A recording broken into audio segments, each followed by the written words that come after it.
সিধু দাদা, আপনি কি জানেন আলো আপনাকে পছন্দ করে? কি বলছো? তোমাকে কে বললো? মেয়েটার চোখে আমি দেখি আপনার প্রতি অন্যরকম এক মায়া।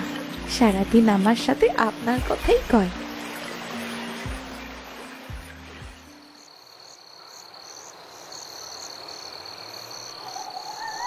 আমি কে আর কোথা থেকে এসেছি জানি না, কিন্তু এই মানুষগুলো যেন আমার আপনজন।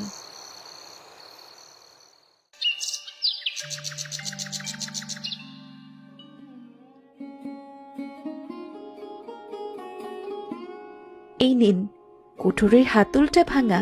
ফিরতি পথে মনে রাখবেন ঠিক করার কথা, আর একটু ধার করিয়ে আনবেন কিন্তু, তাহলে আপনার গাছ কাটতেও কষ্ট কম হবে।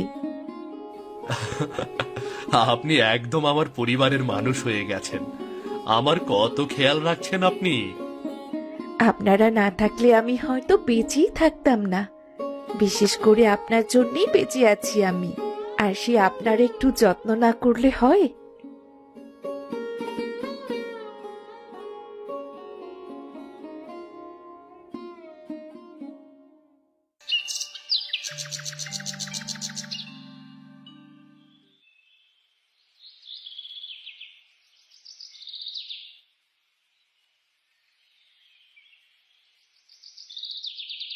কি হলো, এইভাবে তাকিয়ে আছেন কেন? না, কিছু না। তোমাকে এমন দেখলে মনটা ভালো হয়ে যায়। কি বলছেন কি এসব? কি রে সিধু, এভাবে আর কতদিন? এবার আলোকে ঘরের বউ বানিয়ে নে। হ্যাঁ রে বন্ধু, আলো বৌদি হলে খুব ভালো হবে রে। ঘরে তো আছেই, আরো ভালোভাবে রাখার ব্যবস্থা কর।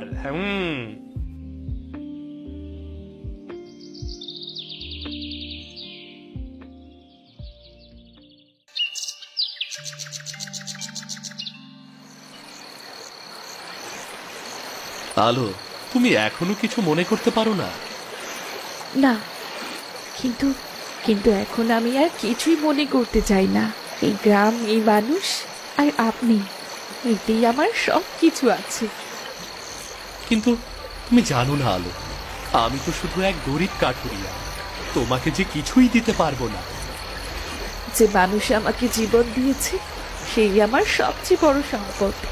আমি আর কিছুই চাই না, শুধু ভালোবেসে আগলে রাখতে পারবেন তো নাকি? যদি তোমার জীবনে সত্যি আমার কোনো স্থান থাকে, আমি আমার জীবন দিয়ে হলেও তোমাকে ভালো রাখার চেষ্টা করব। কখনো তোমায় কষ্ট পেতে দেব না।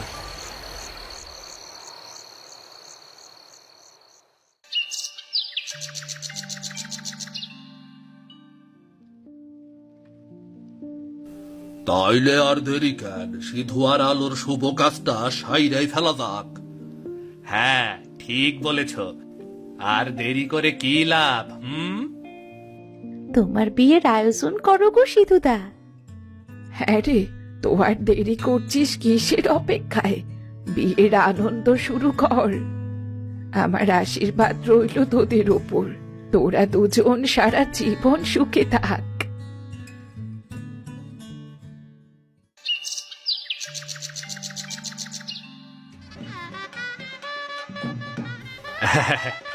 এখন তো বন্ধু আমার একা নয়, একলা ঘরের আলো খুঁজে পেয়েছে।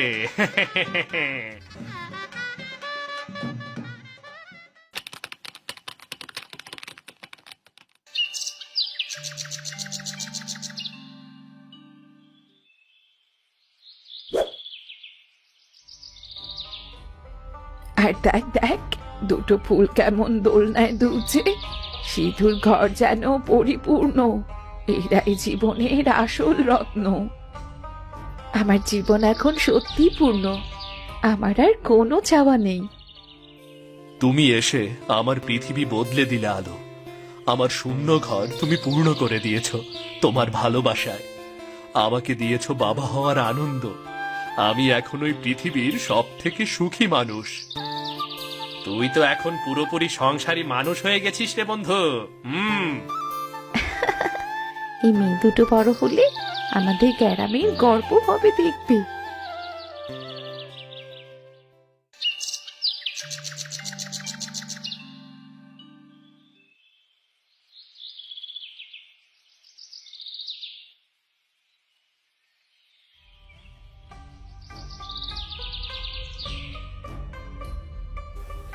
এই জঙ্গল আমার।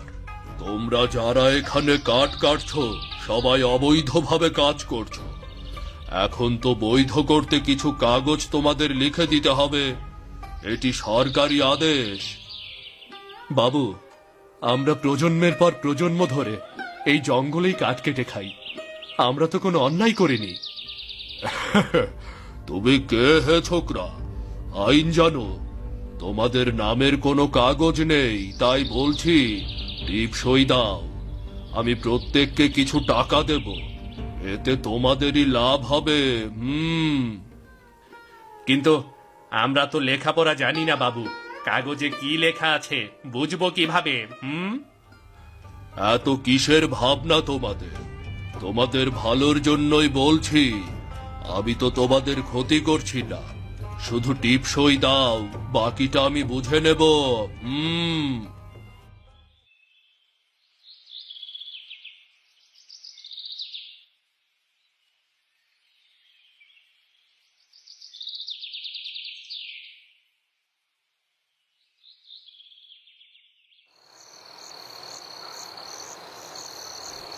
কি হয়েছে?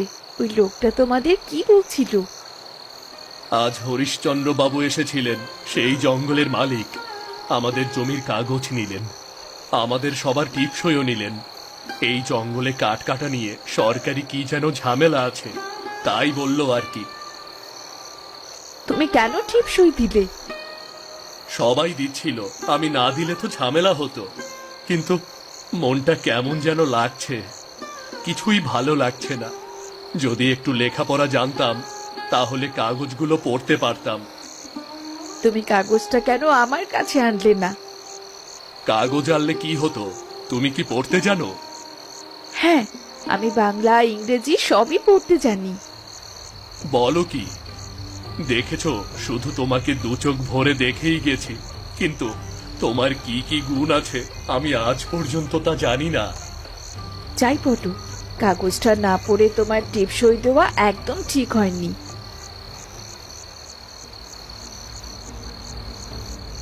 ওরে সিধু, শুনলাম হরিশ্চন্দ্র তোদের কাগজে টিপসই নিয়ে গেল। শহরের ওইসব বাবুদের বিশ্বাস করতে নেই রে।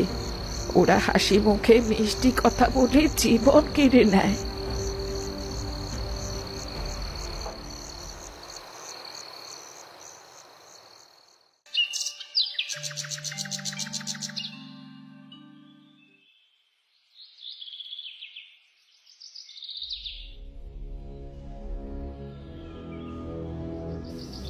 এই বাড়িগুলা না হন হরিশ্চন্দ্র বাবুর, সবাইরে খালি করতে হইব।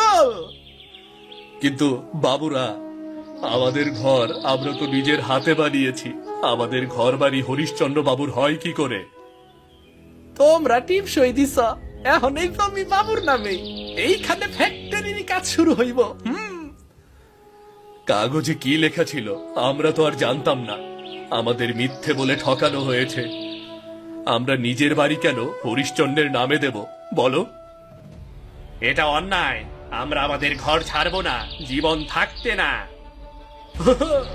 আইনে কাগজে তোমাদের অস্তিত্বই নাই। শুধু শুধু মাথা গরম কইর না। এইখানে গায়ের জোর দিয়ে কিন্তু লাভ হইব না। যা কিছু সব আইন কইব, যা কইতাছি তাই হইব। আমরা কোনো আইন মানি না। আমাদের সাথে বাবু প্রতারণা করেছে। আমাদের সরলতার সুযোগ নিয়ে সে আমাদের ঠকিয়েছে। এখন বললেই হলো আমাদের বাড়ি ছেড়ে দিতে হবে। গায়ের জোরের কথা বলছেন বাবু? তাহলে গায়ের জোরই দেখুন। আমরা আমাদের বাড়ি ছাড়বো না। তাতে আপনারা যা পারেন তাই করুন, যান।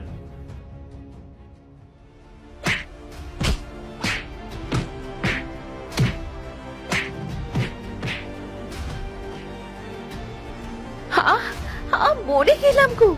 ও আলো, এ কি হলো তোমার? তুমি কেন এখানে আসতে গেলে? এই রমেশ, তাড়াতাড়ি আয়, আলোকে ধর, হাসপাতালে নিতে হবে।